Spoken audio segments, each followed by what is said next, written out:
يريد الله بكم اليسر ولا يريد بكم العسر.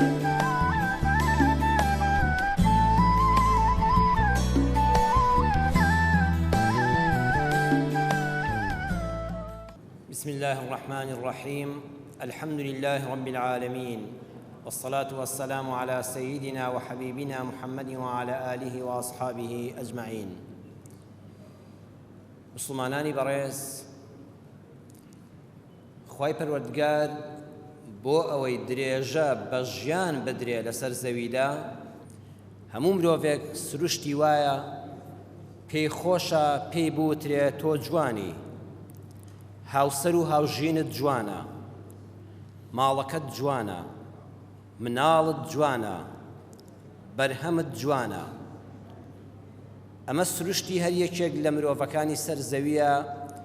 کە حەز بە بیستنی وشەی جوانی دەکەن و هەموو مرۆڤێک پێی خۆشە وەسف بکرێ بە جوانی.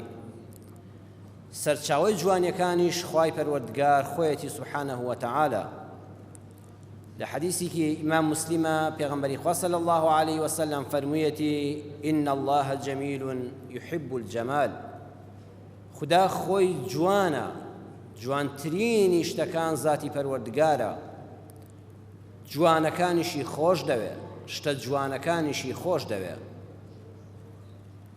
مسلمانیش پێویستە شتی جوانی خۆش بوێ. لە مسنەدی ئیمامی ئەحمەددا فەرموودەیە هاتووە کە عەبدوڵڵای کوڕی مەسعود دەفەرمێ پێغەمبەری خوا صلی الله عليه وسلم فەرمووی: لا يدخل النار من كان في قلبه مثقال حبة من إيمان. ناچێتە ئاگرەوە، یان شەرحی فەرموودەکە وایە بە هەمیشەی لە ئاگری جەهەنەما نامێنێتەوە ئەو کەسەی بەقەدەر تۆوی خەرتەلە، بەقەدەر مسقالە زەڕەیەک ئیمان لە ناو دڵیدا بێ. ئەمە موژدەیەکی گەلێ خۆشە. هەر کەسێک لەم دنیاەدا بەقەدەر مسقالە زەڕەیەک ئیمانی بە تاک و تەنهایی ئەڵڵا بوو بێ، هاوبەشی بۆ بڕیار نەدابێ، لە ناخی دڵەوە قەناعەتی بوو بێ ئەم گەردوونە لە خۆیەوە دروست نەبووە، خوایەکی تاک و تەنها و بێ شەریک دروستی کردووە. ئیتر دوای ئەوە چی تاوانی کردبێ دەچێتە جەهەنەم لەسەر تاوانەکانی خۆی، مەگەر کەسێک خوای گەورە خۆی عەفوی دەکات. بۆیە بەڕێزان، لە چارەنووسی مرۆڤ لە دوای مردن کەس قسە نەکا باشە. کەسانێک هەن هیچ کردەوەیەکیشیان نییە، سوبحان الله، خوای گەورە بە مەشیئەتی خۆی عەفویان دەکات، هەر ناخاتە جەهەنەمەوە. لە عەدلی شێتی کەسێک تاوانێکی کردووە، ستەمێکی کردووە، باجی هەڵەکانی دنیای خۆی دەدا بە جەهەنەم پاک دەبێتەوە. بەڵام سوپاس بۆ خوا، هەر کەسێک بەقەدەر مسقالە زەڕەیەک ئیمان و خواناسی و ترس لە خوا لە دڵیا بوو بێ لە دنیادا، ئاخری لە جەهەنەما هەر دێتە دەرەوە، ڕۆژێ هەر دەچێتە بەهەشتەوە، ئەبەدی نابێت لە جەهەنەما. ئەوە موژدەیەکی زۆر خۆشە بۆ ئەهلی ئیمان. فەرمووی: ولا يدخل الجنة من كان في قلبه مثقال حبة من كبر. ناشتێتە بەهەشتەوە، یعنی ناچێتە بەهەشتەوە معنە ئەوە نییە مەحرومە لە بەهەشت، واتە ناچێتە بەهەشتەوە تا جەهەنەم نەبینێ ئەگەر بەقەدەر مسقالە زەڕەیەک خۆ بە زلزانین لە ناو دڵێکا هەبێ، ئەبێ ئەو مسقالە زەڕەیەش بسووتێ بە جەهەنەم، ئەو پیسێ لاچێ، ئەمجا بچێتە بەهەشتەوە. یعنی معناوە نییە ئەو کەسە مەحرومە لە بەهەشت، ئیلا جەهەنەم دەبینێ ئەو کەسەی متەکەبیرە پەنا بە ئەڵڵا، ئەو کەسانەی کە خۆ بە زلزانن، کە خۆیان بە ڕەفیقی خەڵک نازانن، خۆیان لەسەر و خەڵکەوە دەبینن. لێرەدا کە باسی کبر و خۆ بە زلزانین هاتە پێشەوە، فقال رجل يا رسول الله صلى الله عليه وسلم، پیاوێک هەستا لە مەجلیسەکەیە و قسەی کرد، وتی: ئەی پێغەمبەری خوا صلى الله عليه وسلم، إني ليعجبني أن يكون ثوبي غسيلا. وڵی پێغەمبەری خوا صلى الله عليه وسلم، من بەدەست خۆم نییە، هەر ناخم وایە، حەزم بە کۆمەڵە شتە، وەکو ئەوەی بەردەوام حەز دەکەم جلەکانم شۆرا بن، تازە بن و تووکراو بن. وەڕەسی دەهینەن، دایمە حەزم لێ سرم چەور کەم، بۆیەی کەم، ڕێکی خەم، پوختی خەم. یعنی کەسێک مێسای وا هەیە فەقیرە تۆزێت جەڵوانە لە سەریدا گەنجێک گوواوازانەوە سیفاتی مسلمان نییە. ئەو کابراوتی: ئەی پێغەمبەری خوا صلی الله علیه و سلم، من دایمە حەز دەکەم سرم چەور کەم، بۆیەکی جوانی لێدەم، قوتوقیش دایهێنم، پوخت و خاوێن سرم ڕاگرم، حەزم بەمەیە. وشراك نعلی جديدا دایما حەزم لە شتی جوانە وەکو پیاڵا و قۆندەرەی جوان، کڵاشی جوان، شتی مۆدێلی تازە، دایما حەز دەکەم قۆندەرەکانم بۆ یاخکرا و ئەوانە بێ. حتى وذكر أشياء زوجتي كي باسك الله حديثك هذا فرمي حتى ذكر علاقة الصوت وتي والله يبي غمر صلى الله عليه وسلم أجر أوشتاني كروجانة بكاريان دينا وكو تسبيح وكو قوتشان وكو دار عصا باعتبار أمر وكو موبايل وكو كمبيوتر وكو سيارة وتي حز دەکەم هەموو شتەکانم لەسەر مۆدیلی تازە بێت دایما حەزم بەشتی جوان و پوخت و گرانبەها و ناودار و ئەوانەیە هەر ئەو موبایلیم پێم خۆشە حەز دەکەم خەڵکە نەیبێ حەز دەکەم تەسبیحەکەم ناودار بێ ئەتر شتەکان کۆمپیوتەرەکەم زۆر ناودار بێ من بەدەست خۆم نییە حەزم دایما لە شتی ناوازەیە بە کوردی خۆمان ئەفی من الكبر ذلك يا رسول الله صلى الله عليه وسلم تۆ بڵێ ئەی پێغەمبەری خوا ئەمەش بە کیبر لەسەر من بنووسێ تۆ بڵێ من بچمە ڕیزی ئەو کەسانەوە کە دەبێت جەهەنەم ببین ئەنجا ئەچنە بەهەشت پیغمبری خدا صلی الله علیه و سلم فرمود لا نه والله تو لواننی ذاك الجمال کاکا اوی تو باسی دکی جلی جوان و تو کراو قژی بوی کراو داهندراو رون لیدراو شتینا یا بودانس قود جوان و پیلای پاک و خاون و تازه و امانه اما جوانی پیدالن اما کبرنی اما جوانیه ان الله جمیل يحب الجمال خدا خوی جوان و شتی جوانی زور پیا خوشه ببندکانی و بیبینه ولكن الكبر بلام أو كبريك إنسان دبات الجهنم تيا من سفه الحق أو كسيد دجاتي حقك كبرى لما ليس كعداد النشاء يقيني هيك أو بابة حق راسته بس بو يخصي خوي بشدة سر إنكاري لك الزاني الشريعة إخوان لها مش حق تلب أخوة أو أخوة فرميتي هم عدلة إنكاري الشريعة دك نعوذ بالله الزاني بأخوة إسلام لها مش راسته نعوذ بالله دجاتي إسلام دك أو كسي كدجاتي حق راستي ودات پروری بك أو كبرة أو متكبرة دوميان وزدر الناس بشام تماشا كد بكم تماشا كدني خلق بين نرخ تماشا كدني خلق خو بهاوشان نزانيني خلق أوش بنا بخوا لكبرة وخوا أماني بنا خوشا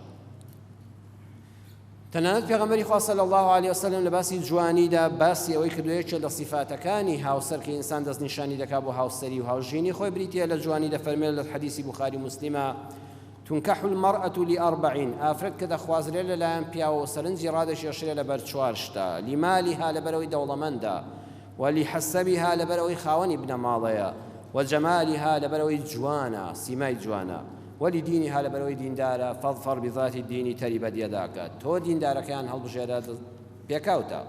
كواتا جوانيش يشكل صفتاني كإنسان حزدك على برامبر ولها وسركيدا هبه أخلاقش جواني هيا سي أخلاق هيا قرآن بجميل ناي بدون بجواني لصورة معالج آياتي بينجا دفرمي فاصبر صبرا جميلا آرام بقرب آرام قرتني كي جوان آرام قرتني جوان يعني صبر بلا شكوى يواه آرامي قرتوه صبري قرتوه بلام توشي حركستك بشكوى حالي خوي بولك أما خرافة آرام قرتني جوان أخوة دفرمي الصبري جميلا تو ناڕەحەتی بەڵام دان بە خۆتا دەگری و ناهێڵی هەموو کەس هەستت پێ بکە مەگە دڵسۆزێکی زۆر دڵسۆز کە گرەی دڵی خۆتی لا بکەیتەوە ئەویان خوا پێی ناخۆش نییە یعنی لە هەموو کۆڕ و مەجلیسەکە باسی عالم خۆت بۆ لە تەکسیا سواری باسی خۆت بۆ تەکسی ناکەی لە پاسا سواری باسی خۆت بۆ قسەیەقواز ناکەین شتێک کۆڕ و مەیوانداریەکە و باسی شکۆی حاڵی خۆت ناکەی ناڕەحەتیشت هەیە ئیلا مەگەر کەسێک بزانی بەقەدەر خۆت دڵسۆزتە گرەی دڵی خۆتی بۆ بکەیەوە ئەمە گرێکردنەوەیەوە قەی ناکە بۆیە سەبری جەمیل ئەوەیە ئارامت گرتووە و بای هەموو خەڵک شکۆی حاڵی خۆت ناکەی دووەم فەصفەحی الصەفح الجەمیل لە سوڕەتی حیجر ئایەتی 85 کە لێبوردنت نواند با لێبوردنەکەشت جوان بێ ئەمە ئەخلاقی موسڵمانە یعنی بلا عتاب لا تذكره بخطئه کەسێک هەڵەیەکی بەرامبەر کردووی غەڵەتێکی بەرامبەر کردووی ڕۆژگاری ژیان قسەیەکی ناشێنی بەرامبەر کردووی دڵی ئازاداوی دڵی با بوا لێت خۆش بووم لێخۆشبوونی جوان ئەوەیە کە قورئان تاکیدی لەسەر کردوێتەوە بە چاوی دامەدەوە ڕۆژێک مەڵێ هەر ڕۆژێک چیت کردو من چۆن عەفوم کردی چۆن پیاوەتیم لەگەڵ کردی لای خەڵک باسی مەکە بیبوورە وازی لێ بێنە و خەڵەکانی بەسەر چاو دامەدەوە حەزەتی یوسف ئەو هەموو خراپەی لەلایەن براکانیەوە لە بەرامبەر کرد کە بەرامبەری دانیشتن باسی ئەوەی نەکرد خستانە بیرمەوە بەهات چۆنتان خستمە بیرەکە و باسی بیرەکەی هەر نەکرد باسی سجنی کرد بۆی براکانی تەریق نەبنەوە وەهجورهم هەجرا جەمیلا خۆی گەورە باسی هەجری جەمیل دەکا هەجر چی یعنی الهەجر بلا ئەذا کەسێک دانون لەگەڵیان ناکوڵێ دەزانی بەڕاستی حتا بەیەکەوە بن کوردەواری دەڵێت دانوت بەیەکەوە ناکوڵێ و بەریەکەوتن دڕوو دەدا کاکە تۆ لە ماڵی خۆت و من لە ماڵی خۆم بەخوا من بە کەڵکی یەکتر ناین بەڵام ئەوە جوانە هەجری جەمیل غەیبەتی مەکە بوختانی بۆ مەکە بیری لێ مەکەوە مەی بغزێنە لای خەڵک زەمی مەکە نەخێر وەکو وازم لێ هێناوی مەرحەباییمان نەماوە چونکە بە یەکەوە ناگونجین هەر ئەسڵەن باسن ناکەم غیبەتن ناکەم بوختانت بۆ ناکەم وازم لێ هێناوی تەواو لە یادم کردووی ڕەم بێخوا ئەمانی پێخۆشتر بێ زۆر کە زۆر ئەزانێ دەبێت ئیلا ئەگە 3 ڕۆژ مەرحەبایی فڵان کەس نەکرد کافر بووی نا هیوا هەیە هەموو ڕۆژێ لەگەڵ یابی هەموو ڕۆژە شەڵتە بەڵام ئەگەر ئەو بڕۆ لەلایەکەوە تۆ لەلایەکەوە قەت تووشی گوناهبار ناوی بەڵام لەو کاتەدا هەجڕەن جەمیل بێ باشە یعنی پشتێکنێکی جوان کە مادام نایدوێنیم غیبەتی مەکە بوختانی بۆ مەکە مەڵە کاتی خۆی وابوو من دەیناسم بڵێ من حەقم نییە بەسەرەوە ئەو لە ماڵی خۆی من لە ماڵی خۆم ترخوا لە هەردوو گلامان خۆش بێ ئاوا بڵێ قورئانی پیرۆز ئەوەندە حەزی بە جوانیە ئەم ئیسلامەی ئێمە دینێکی ئاسانە خەڵکی وازانێ ئیسلام یعنی پیسفۆخڵی یعنی ناشیرینی یعنی شتی مۆدێرن نا نەخێر قورئانی پیرۆز لەمە ڕووماڵاتە هەتا مە ڕووماڵات یعنی تقریبا پۆخڵەواتێکی پێوە دیارە خوا لەوێشدا دەفەرمێ وەلەکم فیها جەمال حین تریحون وحین تسرحون مەڕووماڵاتیش جوانی تێدایە کاتێک کە بەیانیان لە ماڵ دەیکەیە دەرەوە سەیرێکی ئەو مێگە لە مەڕە چۆن بەدوویە کات چەند جوانە ئێوارانیش کە بەرەو ماڵ ڕێچکەی بەستۆ دێتەوە خوا دەفەرمێ سەیری کە مسڵمان لەوەشان لەزەت وەرگرات جوانی تێدا ببینە جوانی هەست بە ناڕەحەتی مەکە ئاژاڵدا جوانی تێدا ببینە خی گەور دەفەرمێ کە سەیری ئاسمانت کرد جوانیم بۆ دروست کردوون وەلەقەد زەیەنە السەماء الدنیا بمەصابیح یعنی دەفەرمێ هەر سەیری ئاسمان کە ئەو ئەستێرانە یەکێک لە سیفاتەکانی کە خوا دروستی کردوون بۆ جوانیە زەیەنە ڕازاندنەوەیە یعنی مزگەوتێکی ئاما بەم هەموو سورەیە و بەم هەموو گوڵۆپ و هینان دڵی ئەستێرەیە ئەوە زیادە ئیسراف نییە خوا پێی خۆشە ماڵەکەشت ئەوە ڕازاوە بێ خوا پێی خۆشە باش زینەتی تێدا بێ باشتی ڕازاوە لە ماڵەکە تا بێ و بیڕازێنیەوە چونکە خوا ئاسمانی بە ئەستێرەکان ڕازاندۆتەوە إنا جعلنا ما على الأرض زينة لها سبحان الله خوا دەفەرمێ ئەوەی لەم ئەرزەدا دروستم کردو هەر هەمووی بۆ جوانیە شاخ کاوا کەم و کوڕی و بەرزی و نزمی و دۆڵ و شی و ڕووبار و تافگە و خوا دەفەرمێ ئەوەی یەکێک لە هۆکارەکانی کە ئاوا دروستم کردو بۆی لەزەت لە بینینی بەرن بۆی پێتان جوان بێ ئەها بۆیە سنعەتی خوا زۆربەی ئەندازیاران نیبواری تەلارسازی دەڵێن شت دایمە ئەوەندە ڕێک و تیژ و هین نەبێ سەیرەکەی شاخەکان هەمووی بەرز و نزمیان تێدا یعنی دایمە دیکۆراتێکە خوا دایناوە ئەم هەموو شی بۆیە بیابان زۆر جوان نییە ئەوەندە تەختە شێوازی کوردستان سیرکە شوێنە بەرزە شوێنە نزمە شوێنە چاڵە شوێنە تاڤگەیە شوێنە ئاوی پێدا دەڕوا شوێنە سەوزە هێشتا شوێنە زەر بۆ شوێنە بەفری پێوە ماوە شوێنە هاتۆتە خواردنەوە ئەمانە خوا دەفەرمێ هەموون بۆیە وا لێ کردو ئەم دیزاینەرە کە ئەڵڵایە بەس بۆی تۆ کە سیرت کرد لەزەت لە بینینی بکەی چاوت لەزەت بکە زینەتەن لەها زەویم ڕازاندۆتەوە بەم دیکۆراتی کە خوا بۆم دروست کردوون کەواتە ئەوانەی دیزاینەرن دڵتان بە ئیشەکەتان خۆش بێ زۆها ئەندازیاری وایە دیزاینەرە هیوا هەیە لە بواری دیکۆراتە زۆر شارەزایە دڵت بە ئیشەکەی خۆت بێ خۆش بێ خوا لێت ڕازیە چونکە ئەوە سیفاتی پەروەردگارە حەزی بەشتی جوانە ئەو دیزاینەرانەی کە دیزاینی خانووی جوان دەکەن بینای جوان دەکەن سەقفی مەغریبی دەکەن ئیتر شت دەڕازێننەوە دیکۆراتی تەلەڤیزۆنی ڕێک و پێک دەکەن خوا ئەمانەی خۆش دەوێت ئەو سنعەتی ئەو زۆر پیرۆزە چونکە خوا پێی خۆشە جوانی نیشانی خەڵک دەدەن لە مادەیەکی کەمە هەر بەو مادەیە نەزانێک دروستی کە بە گۆچان بیپێوێتیەکی ئەدا تۆ هەر بەو مادەیە جوانترین شت پێشکەش دەکەی ئەو کەسانش با دڵیان بە ئیشەکان خۆش بێ دیزاینەرەکان ئەوانش خوای گەورە خۆشی دەون چونکە خوا خۆی جوانترین دیزاینەرە کە بە هەموو شێوازێکی جوانگەردوونی ڕازاندۆتەوە ئەی مسلمان تۆش جوانبین بە بابەتی ئاسانترمان لە ژێرنەوەنیشانی تۆش جوانبین بە ئەم هەموو جوانیە هەیە دە هەر ناشیرنی مەبینە فریشتەکان مرۆڤەکان فریشتە نین بەفری بێ پەڵە نین هەڵە دەکەن چاکەش دەکەن تۆی مسلمان هەر خراپەکەی مەبینە خوای گەورە تەرازووی خێر و شەڕی داناوە لە قیامەتە ئێمە دوو تەرازومان هەیە تەرازووی خێر تەرازووی شەڕ فمن يعمل مثقال ذرة خيرا يرى ومن يعمل مثقال ذرة شەڕە یەڕە هەردوو تەرازوەکەمان هەیە بەقەدەر مسقالە زەڕەیەک لای خوا چاکەون نابێ هەروەکو مسقالە زەڕەیەکیش خراپە وستەم لە خەڵکی لای خواون نابێ وەیە خوای گەورە دەفەرمێ من دوو تەرازوم داناوە دەی تۆش دوو چاوم پێ بەخشیوی مرۆڤێکی بەرامبرت هاوسەرتە منداڵتە ڕەفیقتە شەریکتە ئەهلی بازاڕە هاوڕێی سەفەرتە دوو چاوم پێداوی هەر خراپەکانی مەبینە جوانیەکانیشی ببینە جوانبینیش بە إن الحسنات يذهبن السيئات أما دستوري إسلام أخوة بذاتي خوي كسيت شاكي هبي وخرابي هبي شاكا كاني زور تربن خوا دەفەرمێت چونکە چاکەت زۆرترە خراپەکەت واز لێ دێنم لە خراپەکانت خۆش دەبم ئەگەر کەسێکیش ڕەفاقەتی تۆی کرد ئەگە خراپەیەک شل لێبینی هەڵەیەک شل لێبینی مادام چاک و جوانی زۆرە کورە دەچاو لە خراپەکانی پۆشە بەڵام بەداخەوە هیوایە بەس خراپەکان دەبینێ خوای گەورە لە قورآنی پیرۆزە دەفەرمێت لە سوورەتی ئەنعام ئایەتی 160 من جاء بالحسنة فله 10 أمثالها ومن جاء بالسيئة فلا يجزى إلا مثلها هەر کەسێ یەک چاکە بکە خوا ئەوەندە بەلوتفەلانی کەمی کەمەکەی یەک بەدە پاداش لێداتەوە ئەگەر کەسێ یەک خراپە بکە خوا هەر یەک خراپەی لەسەر دەنووسێ دەی لەسەر نانووسێ پێمان دەفەرمێت تۆ جوابە ئەگەر کەسێ یەک جار چاکەیەکی لەگەڵ کردی دایمە دە چاکەی ببینە ئەگەر کەسێ یەک خراپەی لەگەڵ کردی یەک خراپەی ببینە بەڵام بەداخەوە گەلێک لە ئێمە خۆشەویستانم چاکە زەربی یەک دەکەین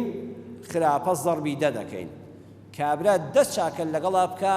و ئەزانی یەک جار چاکەی لەگەڵا کردووی خوا نەخواستە لە دەستی بترازێ یەک هەڵەت بەرامبەر بکە زەربی دەی دەکەی خراپە بە دە و چاکە بە یەک پێچەوانەی ئەو کەلامی کە پەروەردگاری ئێمە لە قورئانەکەی بۆی بەیان کردوین لە هاوسەرەکەتدا جوانی ببینە هەر ناشرینەکانی مەبینە لا يفرق مؤمن مؤمنة إن كره منها خلقا رضي منها آخر لصحيح مسلم جمارك فرمودا 3721 هاتوا سرور صلى الله عليه وسلم فرموي با هیچ پیاوێک ڕقی لە ژنەکەی نەبێ با هیچ ژنێک ڕقی لە پیاوەکەی نەبێ لەبەرەوەی لە سیفەتێکی ڕازی نییە بیر بکەوە ئەگە سیفەتێکی جوانی نییە بەڵام دەیانی جوانی هەیە هەر کەسێ لە هاوسەری بێزارە قایمەیەک دانێ وەرە بە تەنیا دانیشە و بۆردێک بێنە و بنووسە سیفاتی یەکەمی ئەوە چاکەکانی ئەی سیفاتی خراپەکانی وەڵای یەک و دوو بەڵام ئەو لەولا پەنجەی چاکەی هەیە دەی خوا پیانزە سەڵسەم دەفەرمێ هەموو جوانیەکان ببینە واز لە خراپەکان بێنن چونکە زۆر کەمن لە چاوە هەموو چاکەیەدا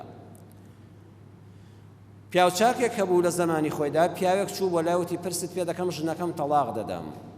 وتی بۆچی بێدینە خوا ناناسێ وتی نەوەڵا ئەهلی نوێژ و ڕۆژ و عیبادەتە وتی خوا نەکردە دوو لە ڕووی ماڵی خوا خوشکانم بەدڕەوشتە وتی ناوەڵا هەتا بڵێ بە ئەخلاق و داوێن پاکە پەنجە قەل لە پەنجەی پیاوێکی بێگانە نەدراوە نەزەری قەل نەکردووە وەڵڵی هەتا بڵێ خوا لێم هەڵناگرێ بە ئەخلاقە بە ڕەوشتە وتی لەگەڵ باوک و دایک و خزمانت بێ حورمەتە وتی خوا هەڵناگرێ بۆ خوا لە من باشترە بۆ دایک و باوکم وتی بۆ مناڵەکانت دایکێکی باش نییە وتی بەرە وەڵی لەوەشا خوا دەمگرێ بەخوا دایکێکی میهرەبانە وتی نازانە خواردن دروستکە وتی وەڵا کابانێکی دەزڕەنگینیشە وتی ئەی بۆ کوڕەکتی وەڵا قوربان سەی دەکەم ژنی خەڵک سوور و سەپان و ڕێک و پێک و ئەم هەموو ژنە جوانە هەیە ئەوەی من لای قەباغە وەڵی حەزم پێ نییە ژنێکی کەش بێنم لەگەڵ ئەمەیان ناحەوێتەوە حەزەکەم ئەمەیان تەلاق دەم و دانەیەکی جوان بێنم فەمی بەخوا خراپ دەکەی ئەم هەموو سیفاتە چاکە لەم ژنەیە هەیە بە دین بە ئەخلاق ڕێزگر بۆ دایک و باوکت ڕێزگر لە منداڵت کابان و دەزڕەنگینی ماڵەوە ئیتر چوار پێنج مناڵە لێی بووە ئیتر وەکو فەقیرە هێلکە قەباغەکەی دەن هەر ناوەڕۆکەکەی دەهاتۆ قەباغی ماوەتەوە ئەمجا لەو لاوە چاوت دەچێتە سەر ژنێشکە کاکەوی ژوای لێ دێ لەبەرەوە تۆ ئەم هەموو چاکانە دواز لێ هێناوە نابینی تەنها ڕوخسار دەبینی کاتی خۆی ڕوخساریشی جوان بۆ بەدڵ بۆ بۆی هێناوتە سبحان الله کاریگەری لە سەدڵی کابرا هەبوو لەو بڕیاری پەشیمانی کردەوە شێخ محەممەد ئەبوو زەید یەکێکە لە عولەما گەورەکانی جیهانی ئیسلام کاتی خۆی خوا لێ خۆش بێ زۆر عالمێکی گەورە بووە شێخ محەممەد ئەبوو زەید ئەم پیاوە عالمە کە هەموو دنیا خۆشی ویستووە قەڵەم ڕەنگین وتار ڕەنگین زمان شیرین بە حورمەت بە ئەدەب زانای گەورە عەلامە سبحان الله لە مێژووی ژیانی لە ژنەکەی زۆر خراپ بووە ژنێکی زمان پیس خراپ بێ حورمەت میوان نەدۆست کەس و کاری نەدەویست ڕۆژی هەندێک پیاوی وەکو بەڕێستان بە شێخ محەممەد ئەبوو زەید دەڵێن جەنابی شێخ بۆ ئەم ژنە تەلاق نادەی کوڕە وازی لێبێنە وەڵڵی پیاوێکی وەکو تۆ ئەمەیان نەکتووە فەرمووی واللهی سەیری خۆم کردووە منیش بیرم لەوە کردوێتەوە بەڵام سەیرم کردو خوا عیلمێکی زۆری بە من بەخشیوە هەموو ئەوانەی بەیەکەوە تەلەبە بووین خوێندکار بووین هیچیان لێ پەیدا نەبوو خوا لەناو هەموویاندا منی هەڵبژارد و عیلمێکی زۆری پێبەخشیم لەناو هەموو هاوڵان و خزم و کەس و کارمە خوا ناوی منی دەرکردەوە بە جیهاندا خەڵک دەمناسێ